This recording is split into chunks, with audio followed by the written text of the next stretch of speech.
और अधिक सत्संग सुनने के लिए हमारे चैनल को सब्सक्राइब करें तथा घंटी जैसे बटन को भी दबाएं और ऑल का ऑप्शन चुनें। सत्संग। गरीब राजा से जयदेव कहा, ये दो मित्र हमारे, ये मेरे दो दोस्त हैं, इनकी पूजा कीजिए, ले अपना जन्म सुधार। एक गरीब एक वर्ष राजा गरीब एक वर्ष रखे ताहा 56 भोग खवाए। चले जब पूजा करी दीना माल लदवाए। गरीब घोड़े जोरे बहु दिए, थैली दीनी 20 थैली। एक न्योली कई हजार रुपया की हुआ करती थी थैली, 20 थैली दी। गरीब घोरे जोरे बहु दिए, थैली दीनी 20। जयदेव राजा पूज करे चल देते चले आशीष। वो ठग आशीर्वाद देते हुए जाओ, क्यों पाखंड तो पूरे करने पड़े, जब साधु बन गया नकली हो चाहे खोकरे भी हो। कहते घोरे जोरे बहु दिए, फिर थैली दीनी 20। जयदेव राजा पूजा करी देते चले आशीष। गरीब संग बुलाए तोबची, तोब भी साथ दे दी, तोबची यानी बंदूक चलानी है, गनमैन। और दिए कुमैती साथ, आनंद मंगल बहु भये, चाले करते बात। गरीब हद से ती बाहर होए, कि ना ठगो जुहारे। अदत बार हो गए वह ठग क्या, जयदेव तुमरा क्या लगे, हमसे कहो विचार। वो पूछते हैं सिपाही, तो न कह वह दोनों संत हद तक बार हो गए। कैसे, उसकी क्या बुराई करते हैं। गरीब झूठे कपटी चोर ठग करत गनी कलमाही, जयदेव की निंदा करी साहेब सोचा नाही। उन दोनों ठगों ने कपटियों ने भगवान भी नहीं सोचा, उस संत की निंदा करी। क्या, गरीब रानी से खोटा किया, जयदेव पकड़े आए, जादिन इसके कर कटे हमो छुटाया जाए। देख के कैसे, यही सारा आप समझ गए होंगे कि हमने छुटवाया, इसने बुरा कर्म किया था। गरीब शिला छुटी आसमान से, आए संपट बीचे, धरती में गारत गए वह ठग दोनों नीच।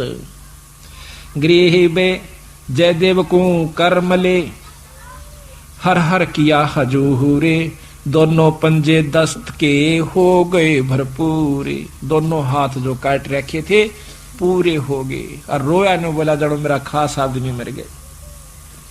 गरीब जयदेव से राजा कहे, कारण कौन अगाह दे, विधि संयोग बताई ओह परम स्नेही सादे। कि यूं के कारण होया, वह दोनों क्यों मर गए और आपके हाथ पूर्ण क्यों कर हो गए। गरीब साध चला नीचे दबे, मित्र मेरे प्राण। जयदेव ने कहा मेरे खास थे, साल भर मेरी गेल रहे और बड़ा आनंद आ रहा था, उन बिना मेरा जी नहीं लगता। और राजा से जयदेव कहे, बूझ हमारा ज्ञान, मैं न्यू रोया कि मेरे खास दोस्त मर गए, इस करके मैं रोया।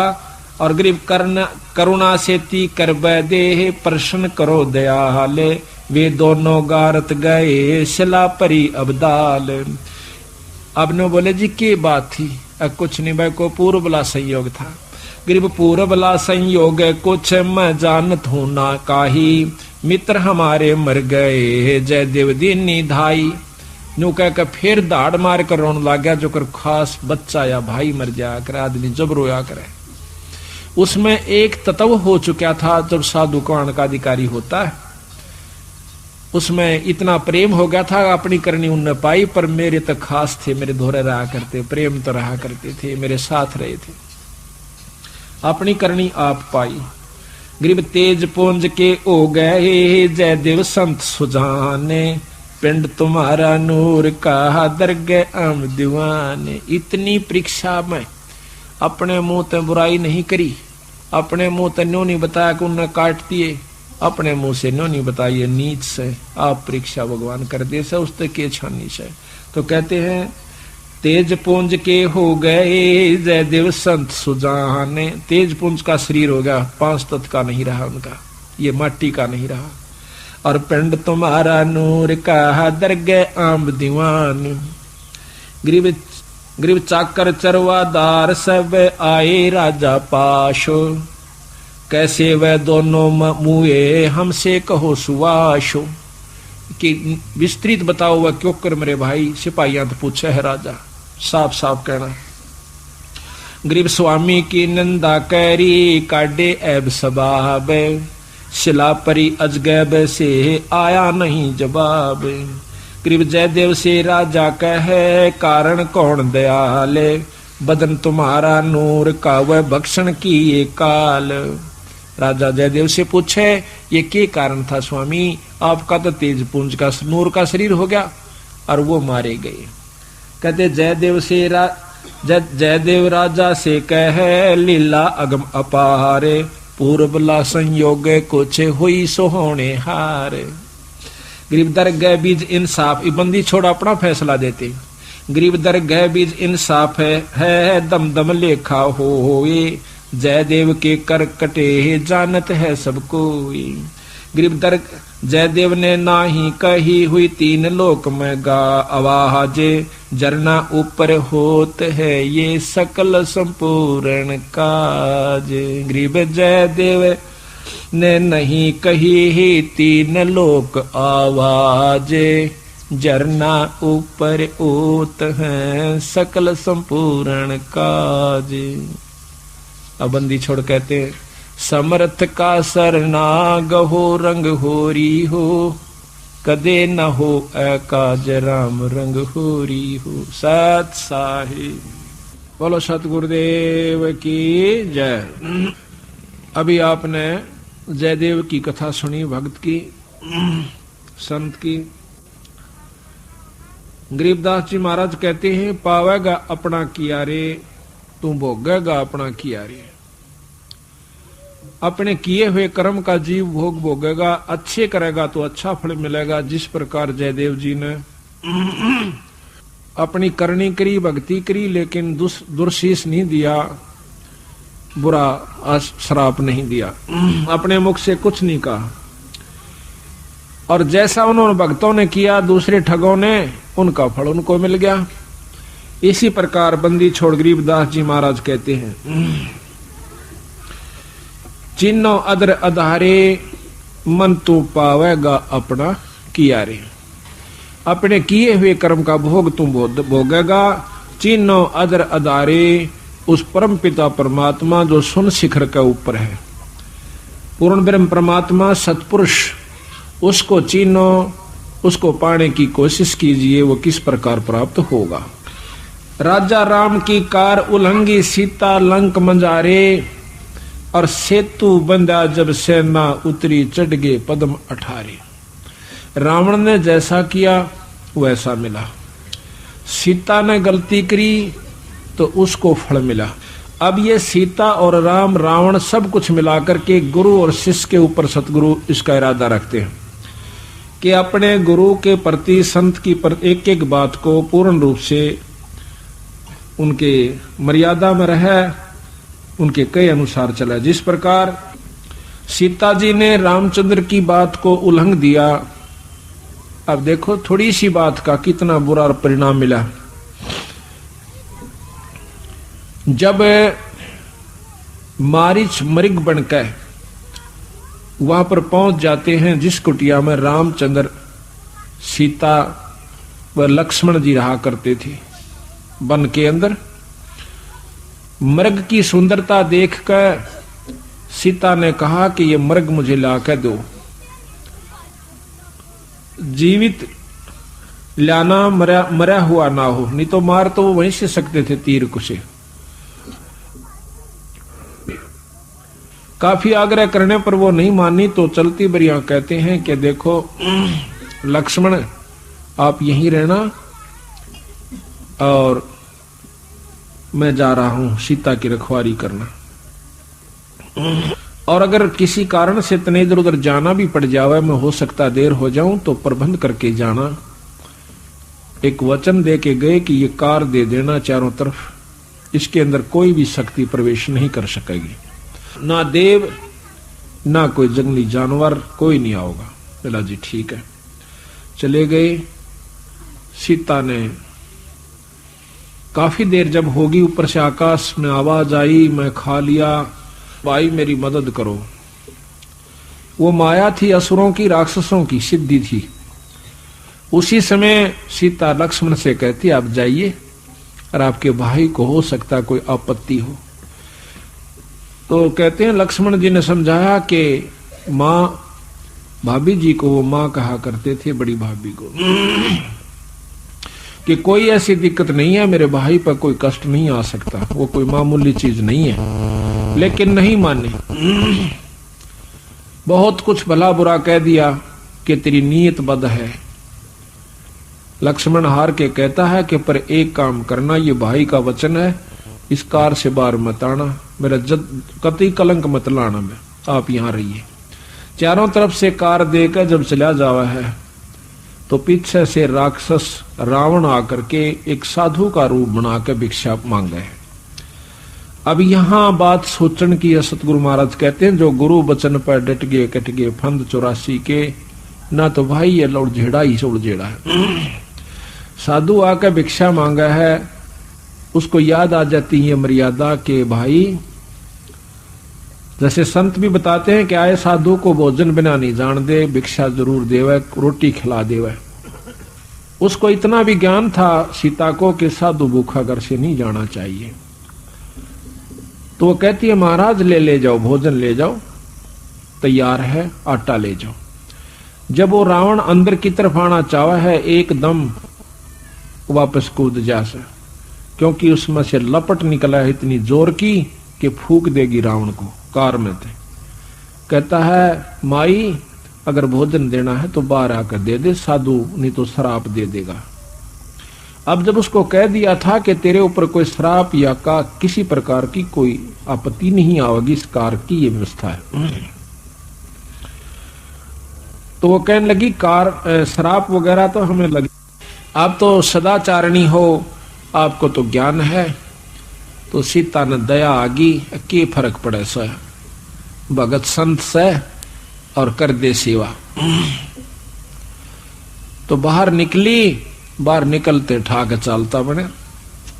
अब बंदी छोड़ महाराज कह देख लो भाई, जो गुरु कहे कि ये व्यक्ति ठीक नहीं है, ये क्रिया ठीक नहीं है, ये संत जिसको वो मना कर फिर आप उसके संलग्न में जाते हो तो आप वही हालत में हो जाओगे जिस प्रकार सीता के साथ हुआ। महाराज कहते हैं कि लंका कार उलंघी राम की और सीता लंक में झारे। एक थोड़े से बात का ऊपर कितना बड़ा कुकर्म पाथ लिया। तो यहां महाराज कथा ये कह रहे हैं और आत्मा को जगा रहे हैं। कल भी आप परसों सुनाई थी कथा, हनुमान जी जब गया था वहां पर मुद्रिका डालने के लिए और वापस आया, जब पूछा है राम कि भाई ने बता दे वह किस ढंग से रहा करती थी, कोई हार श्रृंगार करे से या किसी बैतन रोटी की खाई, कहाँ जमाया तेरे को। भाव ये था कहने का अगर वो रावण के लालच में आ चुकी है तो क्यों दुनिया मरवाई पड़ी रहेगी, अगर उसकी सच्ची आस्था तेरे में है तो छुटवा कर लानी पड़ेगी चाहे कुछ भी हो जावे। इसी प्रकार सतगुरु महाराज हमें कहते हैं कि अगर पूरी आस्था तो मेरे में, मेरा रूप मेरा संत है उसमें रखेगा तो तेरी छुटकारा दिवा दूंगा, और तू उसी प्रकार अगर वृत्ति खराब रखेगा तो फिर घूमता रहिए यहाँ पर अपनी होशियारी और श्यानपत के कारण। अपनी होशियारी अपने मनमुखी होने के कारण आज चौथे युग में हम भटक रहे, भ्रम रहे हैं। और यह हमारे अपनी नियमती कोई भक्ति बड़ी नहीं से, मर्यादा ज्यादा लाभदायक से। जैसे अभी बताया था आपको कि गरीबदास महाराज यानी कोई भी संत है पर परमात्मा है, ये बिजली की तरह है, काम कितना है लो, लेकिन इतना काम या देवे है तो ये मत समझना कि ये बिल्कुल बहुत ही अच्छी है, लाड करेगी तेरे तक। अगर जरा सा भी नियम भंग कर दिया भिड़ा कर मारेगी, खत्म कर देगी आपको। इसी प्रकार परमात्मा बहुत प्रिय है, परमात्मा बहुत शीतल है, इसके विपरीत इसके नियम तोड़ देने से इसको बहुत बुरा लगे से और जीव को साथ नहीं देता। तो यहां कहते हैं राजा राम की कार उल्लंघी सीता लंक मंझारे, और सेतु बंधा जब सेना उतरी चढ़ गए पदम 18 पदम सेना लेकर के बानर बुनरों की, रीछों की, लंगूरों की रामचंद्र जी ने चढ़ाई करी थी।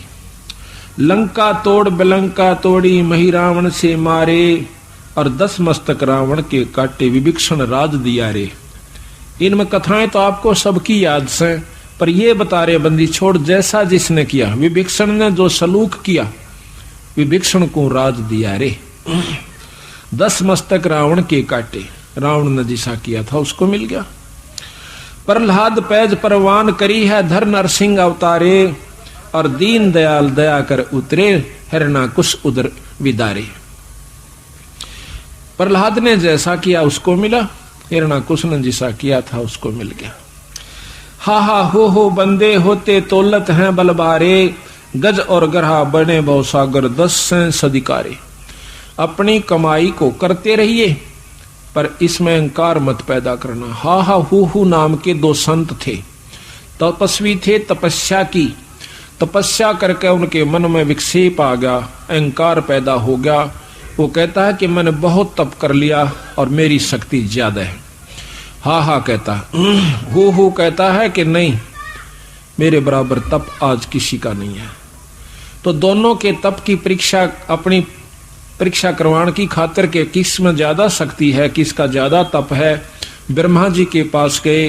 ब्रह्मा जी कहने लगे, जी मेरे बस की बात नहीं है, ना मैंने तप किया और ना मैं तप के बारे में जानता, ना मैं ये बता सकता कि आप में कौन सा बलशाली है। क्योंकि ब्रह्मा जी ने मालूम था कि एक को सराहा दूसरा श्राप दे देगा। पीछा छुटवाया, कहते विष्णु जी से मिलिए। विष्णु जी के पास आए, विष्णु जी भी उनते भी सियाने थे। कहने लगे, भाई संतो बात ऐसी है, देखो मुझे इतनी समय नहीं है, सारी सृष्टि का पालन पोषण आप देख रहे हो, सांस की भी फुर्सत नहीं है, और तप के बारे में हमने वही बात है, खड़खाई ना भड़ाई, ना हमें जान इसके बारे में, ना हम बता सकते। शंकर भगवान से मिल लिए, वो तगड़े योगी हैं। शिव भगवान के पास गए, वहां पर उनकी समाधि लगी हुई थी। उन्हें समाधि से बाहर आए, जब अर्ज की कि महाराज हमें बताइए कौन से में ज्यादा तप है। शंकर भगवान ने सोची तो को बदले कार्य से इनका ऐसा इलाज कर दें कि इनका आप काम बन जा। कांटे ते कांटा लकड़े, तो उसने बोले कि एक मतंग नाम के तपस्वी हैं, मृत मंडल में जाइए, और वो तपस्वी हैं, तपस्वी ही बता सकता है कि आप में कितनी शक्ति कौन से में। मतंग ऋषि बहुत मोटे शरीर के थे, जैसे बहुत भारा तगड़ा शरीर था। उसके पास आने लगे, रास्ते में देखे हैं सामने कि वो बैठे मतंग ऋषि। एक के मन में आवस है कि तो हाथी जैसा नजर आवस है, जैसे कह दिया कर मजाक में कि अच्छा हाथी सा पड़ा सा। मन मन में विचार किया दोनों ने अपने हिसाब से। एक कहता है कि अच्छा मगरमच्छ सा है भाई। तो संत के मन में के बारे में इतना विक्षेप भी दुखदाई हो जाता है, उसकी निंदा हंसी मजाक कभी नहीं करनी चाहिए। जब वो आते हैं कि आओ ऋषिवर कैसे दर्शन दिए तपस्वियों, मतंग ऋषि पूछा है। हा हा हो कहते हैं कि हम तीनों लोक में तीनों देवताओं के पास जाई आए, हमारे बारे में किसी ने सही निर्णय नहीं दिया।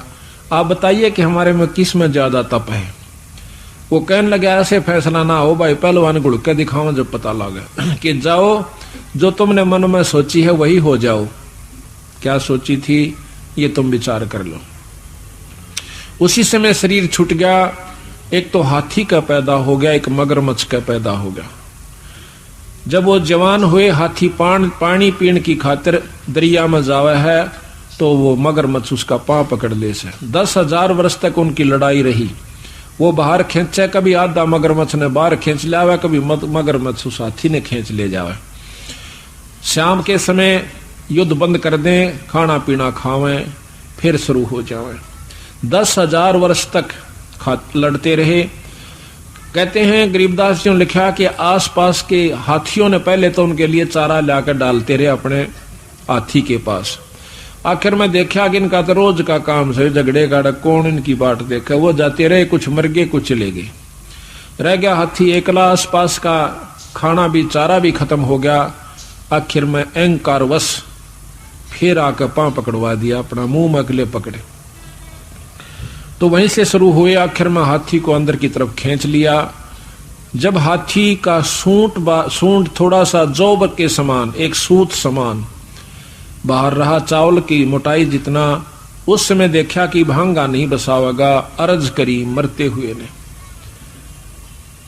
आधा रा कहा था। उसी समय कहते हैं विष्णु भगवान प्रकट हुए, हाथी को बाहर छुटवा लिया, मगरमच्छ के माथे पर मारा वो चक्र सुदर्शन, उसने छोड़ दिया, बाहर काट दिया। कहने लगा चल भाई तू स्वर्ग के अंदर चल। कि दोनों तपस्वी थे। महाराज भी कहते हैं पिछले ही तप से होत है पूर्ण हंस मुराद। जैसे पिछले तप से ही हमारे से, पिछले भजन से, पिछली कमाई से आज हम सत्संग में बैठे हैं, यहाँ पर आप आए हैं। नितार नहीं दे यहाँ पर काल कति नहीं आन दे।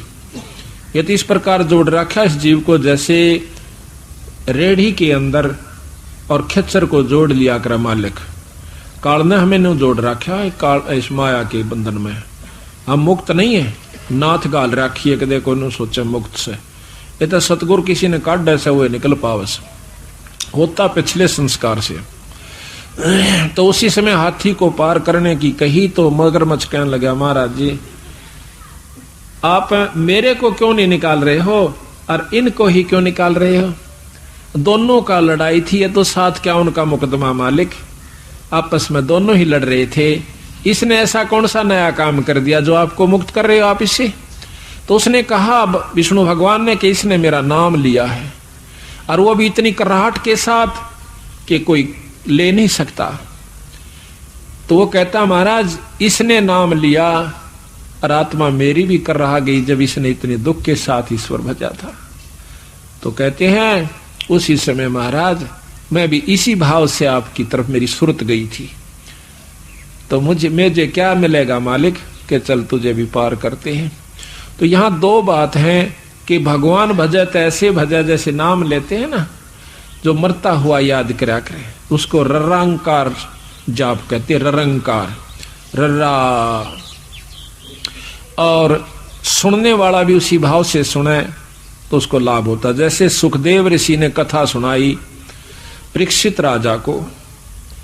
परीक्षित राजा ने ज्ञान था कि 7वें दिन तू मरेगा, सांप डसेगा। उसकी जो भाव थी, उसकी जो वृत्ति थी, 90% तो राज से पुत्रों से मोह हट चुका था। क्यों पता था कि 7वें दिन चले जाओगा, तेरा है कुछ नहीं। और दूसरे फिर कथा करने वाला इतने ढंग से सुनावा था कि आत्मा में कसक बनी रही थी। तो सुखदेव को स्वर्ग प्राप्ति होगी। पिछले कर्मा थे, अच्छे संस्कार पिछले जन्मों के भी उसके साथ थे, तभी सुखदेव ऋषि सतलोक से स्वर्गलोक से आया, इंद्रलोक से आकर के कथा सुनाई। अब देखो आम व्यक्ति के पाठ करने से भी कोई लाभ नहीं होता, आम व्यक्ति के द्वारा कथा सुनाने भी लाभ नहीं होता। जब सारी पृथ्वी मंडल के ऊपर कोई ऐसा संत नहीं था, कोई ऐसा ऋषि नहीं था जो कि सुखदेव को परीक्षित को कथा सुना दे और वो मुक्त हो जाए, किसी की हिम्मत ना पड़ी कि हम सुना देंगे और ये मुक्त हो जाएगा। तो उस समय सुखदेव को बुलाया गया स्वर्गपुरी से, विमान पर चढ़ के आया, आकर के कथा सुनाई। वेद व्यास जी ने सुख सागर लिखा था, भागवत लिखी थी, मद भागवत ये सुख सागर कहते हैं जिसे कहते हैं। ऋषि सुखदेव वशिष्ठ जी कहते हैं, वेद व्यास जी कहते हैं कि जो सुखदेव के मुख से मैं इस ग्रंथ को सुन रहा हूं, इतना आनंद मन लिखने में भी नहीं आया था। अधिकारी के द्वारा कोई भी चीज है वो फलती है, अधिकारी का वचन होता है वो फलता है। राजा कह देगा उसी बात को वो हो जाएगी, और हम और आप कहते रवांगे कति ना होए। इसी प्रकार संत की वचन फला करे, वचन उसी से नाम ले, उसी के द्वारा सारी क्रिया करवावे, तो उसका मंजूरी ले लेवे, उसकी रजा बख्शवा लेवे। अगर आप भी करवाना चाहे तो पूछ ले महाराज आपकी रजा हो और हम एक ऐसा करवाना चाहते हैं, आपको समय है तो आप चलिए, नहीं है तो हमें आज्ञा दीजिए। इसमें भी इंसान का बहुत भला हो जाता है। तो इसी प्रकार कहते हैं उसी समय सुनने वाला भी इस भाव से सुने कथा को, और सुनाने वाले का भी यही भाव हो तो दोनों को लाभ होता है। अब हम बोलते रहें, आपके मन में कुछ और घूमता रहे इधर उधर की बातें, तो ना तो कथा सुनने का फायदा ना यहाँ आने का फायदा। तो यहाँ आवे एकाग्रचित से सुने एक एक बात, चाहे आपने ना भी अच्छी लग रही हो तो भी अच्छी लगेगी। क्यों लगेगी? क्योंकि हमने अपनी मौत को अभी दूर मान रखा। अभी नजदीक नहीं मान रखा हमने अंदाजा ला रखा चाहे हम 70 साल के हो लिए न्यो सोचा हाँ कि इब्बा नहीं मरदे, अभी नहीं जावांगे। और जो छोटी उम्र के उन तो सोचने की फुर्सत कहाँ है, जो 70 60 80 साल के हो लिए वो भी नहीं सोचा अभी तो और समय से, और जो रोज मरते हैं वो भी नहीं सोच रहे थे इब्बा नहीं मरेंगे। तो यहाँ वो काम हम आना कोई देर नहीं लगेगी। यानी इसलिए अपनी मौत को कति सराहना मानोगे तो भक्ति और लाभ दान सब कुछ आप प्राप्त कर सकते हो। तो दोनों के दोनों हा हो दोनों पार हो जाते हैं। अब यहां महाराज कहते हैं पिछले ही तप से होत है पूर्ण हंस मुराद, पिछले करनी से जीव उबरता है। आप युगा युगांत लगे आ रहे हो आज के कोना, लेकिन बीच में विक्षेप हमें बिना रहता ही नहीं, कितनी कोशिश कर लो इतना ज्ञान प्राप्त नहीं कर पाते, इतना भजन भी नहीं करते कि जिसके कारण आपकी बुद्धि स्थिर रह सके। एक तो ज्ञान पूरा हो, ज्ञान के बाद फिर आपका भजन इतना हो जावे कि उस अज्ञानता का पर्दा आपके ऊपर कति ना आवे। अहंकार वश भी आता है और दूसरे कारणों से भी पर्दा आ जाता है। हम सोचते हैं कि नहीं हम ठीक कर रहे हैं, ठीक तो रावण भी सोच रहा था, ठीक ने तो लंका ने उसने सीता ने भी सोची थी कि आंट लागे महात्मा तो सह दे दे न 2 मुट्ठी चून, दे दे चून। यही कारण है कि जब तक हम अपने संत के मर्यादा में नहीं चलेंगे तो कभी कामयाब नहीं हो सकते, चाहे 7 लाख जन्म तक भक्ति भी करते रहियो। जो ना करते उनका तो जिक्र है नहीं, जो करते उनके लिए बताया जा रहा है। ये स्कूल में कोई ना आनता हो तो मत आओ, आने वालों को भी नियम में रहना पड़ता है और वह कमाई करनी पड़ती है जब उपलब्धि होती है। तो इसी प्रकार कहते हैं हा हो बंदे होते तोलत हैं बल भारे, गज और गरहा बने बो सागर 10 सेंस अधिकारे। श्वास घटा बलहीन भयो जद खेच लिया मजदारे, अर्ध नाम रसना ते टेरा सुमरत है रंकारे। आधा नाम भी ना लेन पाया था, अगर सही भाव करेंगे तो थोड़ी ही देर में बात बन जाती है। नारद मुनि तरकाली दर्शित जिन मन गर्भ किया रे, अभी आपको बताया था कि 72 औलाद होगी थी, उसने भी अभिमान किया था। नारद मुनि तरकाली दर्शी, 3 लोग तीनों कालों की जानने वाले, पछली भी बता दिया करते थे, अगली भी बताया करते थे, अब क्या होने वाला से वो भी बताया करते थे। इतने त्रिकालदर्शी, भूत भविष्य वर्तमान तीनों की बताने वाले, और उन गेला के बनेगी। कहते हैं नारद मुनि तरकाली योगी जिन मन गर्भ किया रे, और पल में पूत बहतर जाए रोवत केस पाड़े। रो रो के केस पाड़ पाड़ के बाल पाड़ पाड़ के कुएं में डांक, उस नहर में डांक मारनी चाहिए, डांक मारगी कुदांक मारगी छलांक लगागी मरने चाहा। तो कहते हैं कृष्ण गुरु दुर्वासा होते 56 कोट श्रृंगारे, अम्बरीश का चले अपूठे दुर्वासा से हारे। अब ये कथाएं हैं सुनने की। दुर्वासा ऋषि इतने सिद्धि वाले थे कि एक बार ये भगवान कृष्ण की इतनी महिमा सुनकर कि उसने कंस को मार दिया, फलाने को मार दिया, सारी दुनिया पूजन लागी, उनका महत्व यश फूल गया। तो उनके वंशज जो यादव थे वो बहुत अहंकारी हो गए, अभिमानी हो गए कि हम कृष्ण वंशिज हैं। जैसे अब किसी जाति विशेष का कोई प्रधानमंत्री बन जा, पाछे देवीलाल बन गया था प्रधानमंत्री, और जुड़ सा भी पाड़ी हो ना भी कुर्ता खोल रहा का बेरा है ना हमारा प्रधानमंत्री बन रहा है, और उसने कुत्ता जानदा नहीं, उसने और बदनाम कर रहा, हरा पांडी पाया कर रहा। तो इसी प्रकार ये सबता हो जाए बस की बात नहीं होती। तो सारे यादव अहीर जितने थे वो अभिमानी हो गए, संतों को भी नहीं समझा उन्होंने। ऋषि दुर्वासा बैठे थे, उसके पास जाकर और कृष्ण के पोते के जो है कहते हैं एक औरत के कपड़े पर आकर और अंदर एक कढ़ाया बांध दिया, छोटा सा कड़ुआ होया करे जो कढ़ाई का डेग सा, छोटी डेग होया करे, और उसके ऊपर का कपड़े ला दिए, कोई हाथ लागे देखे गर्भ सा दिखे, करड़ा ना लागे। जाकर ऋषि दुर्वासा के पास ले गए लड़की के वस्त्रों में, कहने लगे महाराज जी आप तो बहुत पहुंचे हुए, बताओ सर इस लड़की का क्या होगा, नो बताइए लड़का होगा कि लड़की। तो उसने कह दिया पता था इसको, इतनी तो ज्ञान था, शक्ति वाले थे, सिद्धि वाले थे। कहने लगे इससे थारा तुम्हारे वंश का नाश होगा, यादवों का नाश होगा। इतना कहते ही वो कांप गए, आके गांव में बताया। गांव वाले चिंतित हुए, बूढ़े बुजुर्ग कृष्ण जी के पास गए, कहने लगे जी बच्चा ने गलती कर दी और दुर्वासा ने श्राप दे दिया। कृष्ण जी बोले मैं क्या करूं भाई, मेरे बस का ना, उनके श्राप ने उतारना, मेरा गुरु है वो तो। कोई यत्न बताओ कि इस कढ़ाई ने घिसा के कपड़े अंत दो जड़ा और इस कड़वे को घिसा घिसा कर चूरा बना दो, चूरा बनाकर जमुना में घेर दो। इसी प्रकार किया, सारे को घिसा कर कतई कण बनाकर उसका चूरा बना दिया।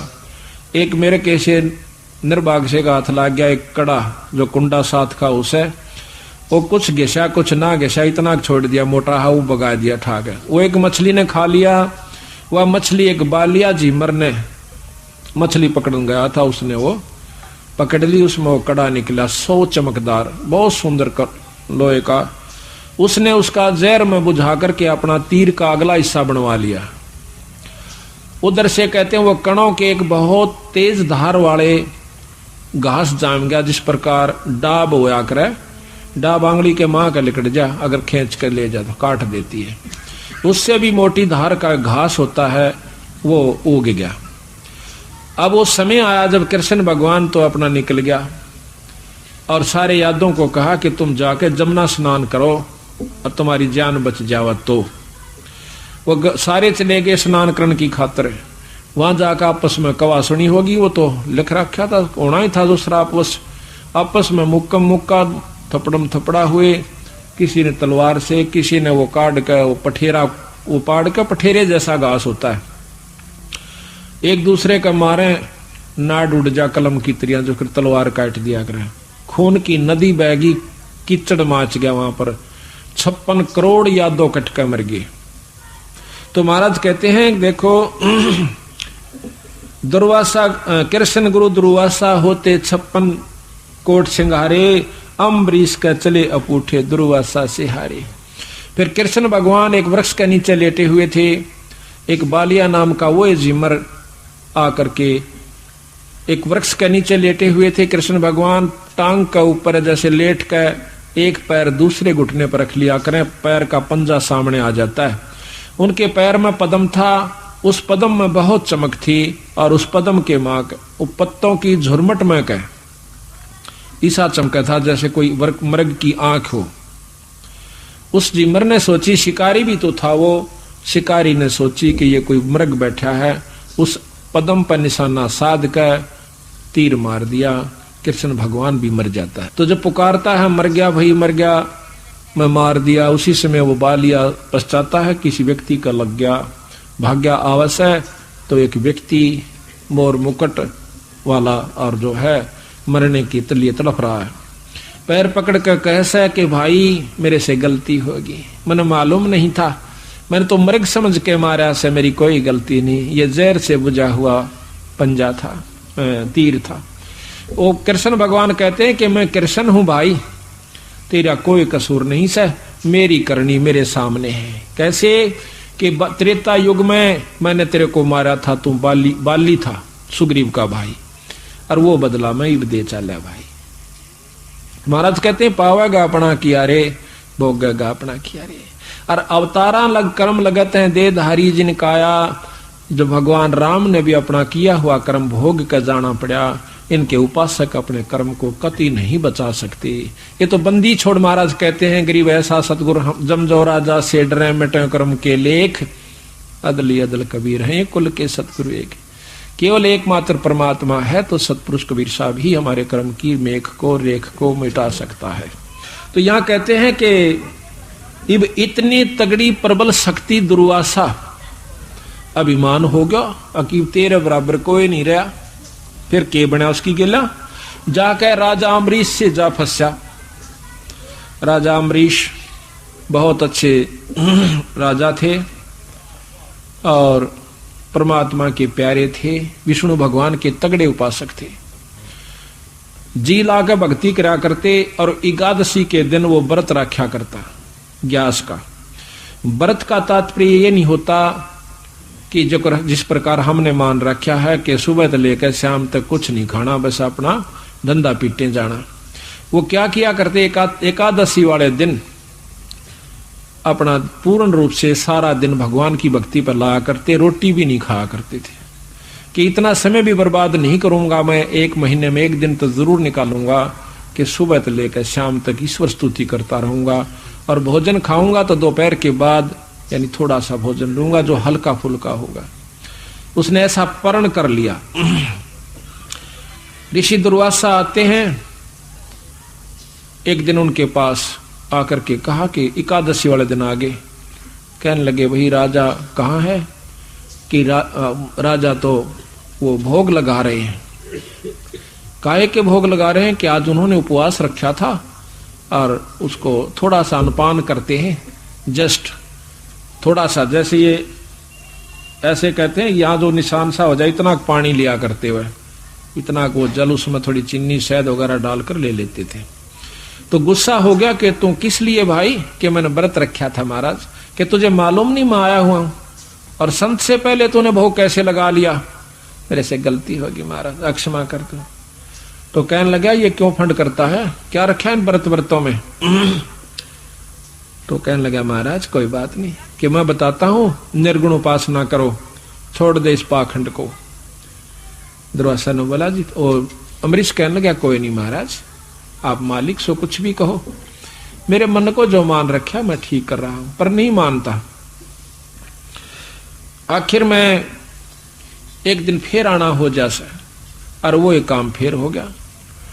तो ऋषि दुर्वासा ने कहा कि भाई मैंने तेरे को क्या कही थी कि तू नहीं मानता, और तूने संत से पहले भोग लगा लिया, अभी तेरी नाड़ काटता हूं। चक्कर सुदर्शन छोड़ दिया अम्बरीश को मारने की खातिर। तो वो चक्कर सुदर्शन अम्बरीश राजा के पैरा ने छू कर और डीक पाट गया, और उसको मारने के लिए दुर्वासा के पीछे पड़ लेता है। दुर्वासा जान गया कि शायद तेरी आ गई, तो वापस भाग गया जावस। वो कहाँ जाता है, सारे लोग भोग भाग लिया, पहले गया ब्रह्मा जी के पास, उसने भी मना कर दिया कि ऋषिवर ये मेरे बस का नहीं है, अपना कितो और जान बचा। फिर भाग्या जावस है भगवान शंकर जियों के पास, ने बोला मेरे बस का नहीं, विष्णु जी के पास जा। विष्णु जी के पास जब आवे से दुर्वासा, जब हाथ जोड़ कर खड़ा हो जा, महाराज मेरी जान बचा दे। न्यू बोला भाई क्या गलती कर दी। दुर्वासा को कहने लगा कि क्या गलती कर दी तूने, ये सुदर्शन चक्कर तेरे ऊपर क्यों चोट चलाई। तो दुर्वासा बतावा से महाराज ऐसे ऐसे मैं गया था अम्बरीश के दरबार में, मैंने उसको कहा कि तू निर्गुण उपासना करा कर इस सरगुण न छोड़ दे। तो वो कहता है भगवान विष्णु के ऋषिवर आप अहंकारी हो गए हो, आपको अभिमान हो गया है, भक्ति भाव नहीं रहा। वो राजा कोई भी सरगुण भक्ति नहीं करता, वो सरगुण और निर्गुण दोनों करता है, उपवास नहीं रखता। वो केवल एक दिन निकाला है उसने, अपनी पूर्ण डट कर भक्ति करता है। वो नाम रस पीता है महाराज, और वो अधीनी भाव रखता है। दोनों काम जिसमें है मुक्ति का अधिकारी होता है, और आपके अंदर भक्ति भाव नहीं है। तो बोला जी मेरे पर गलती होगी, क्षमा कर दो। अब मैं नहीं कर सकता, राजा अम्बरीश माफ करे तो मैं मानू। अब वापस आप जाओ। रोन लग जा दुर्वासा कि हे परमात्मा, जब मैं आपसे मेरी जान नहीं बच सकती, अम्बरीश के ऊपर बचावेगा मालिक, मन रास्ते में खत्म कर देगा। अक नहीं, ये काम तेरा मैं कह रहा हूं ऐसे ही होगा, मेरे बस का नहीं। महाराज कहते हैं धारी मेरे संत की मोह से मिटे ना अंश, पर भला बुरा बाँचे नहीं, यही हमारा वंश। तो हम दुर्वासा वापस आता है रोता पीटता, आकर के अम्बरीश राजा के दरबार में आवस है। आते ही उनके चरणा में लौट जाता है। उनके चरणा में लौटकर अर्ज करता है कि महाराज मुझे बख्श दो। दुर्वासा कहता है महाराज मैं तो आपका नौकर हूं, आपका दास हूं। नहीं महाराज मेरी जान आपसे ही बचेगी, आप मेरी रक्षा करो मालिक। तो अम्बरीश ने वो सुदर्शन चक्र पकड़कर और उसके माथे पर ला दिया कि ले जा, इसमें कुछ ना सा। दुर्वासा ने पैर पकड़ लिए, हाथ जोड़े न बोले महाराज मेरी जान बचाई आपने, धन्य हो धन्य हो। तो अम्बरीश कहता है कि महाराज भक्ति होगी कोई बड़ी बात नहीं है, सिद्धि भी आगी कोई बड़ी बात नहीं है, पर कहते हैं चलो भक्ति के भाव, भक्ति के भाव नहीं चलोगे तो आपको कोई बचाव नहीं होगा आपका। तो यहां दुर्वासा और उसका थोड़ा सा आपको संवाद सुनाएंगे, बहुत रोचक है। दुर्वासा व अम्बरीश संवाद। ग्रीब अम्बरीश पतिव्रत एकादश ज्ञान विचारा, जहां दुर्वासा जा किया है मल अखाड़ा। मल अखाड़ा, जिस प्रकार पहलवान अपने मल में यानी अखाड़े में गुड़ते हैं एक दूसरे के साथ, उसने वहां पर ज्ञान का अखाड़ा जा किया। कबीर अम्बरीश अधिकार मिले दुर्वासा जाई, कीना आदर भाव शेष चरणों धर भाई। जब अम्बरीश राजा के दरबार में दुर्वासा जी गए, उनके चरणों पर माथा टेक दिया। आओ महाराज, बहुत आदर भाव किया। गरीब धन हमरे बड़ भाग हमारे आए देवा, कर तर्पण स्नान रसोई व्यंजन मेवा। गरीब दुर्वासा स्नान करण की कीनी त्यारी, वहां अवसर गया बीत हुई जद बरियां बारी।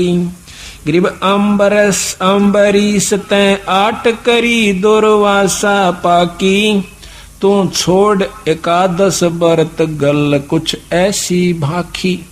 कहते इस व्रत ने छोड़ दे, एकादशी के व्रत नहीं करता था वो, व्रत नाम परण का होश है, परण कर रखा था, हमने व्रत भूखा मरना मान रखा।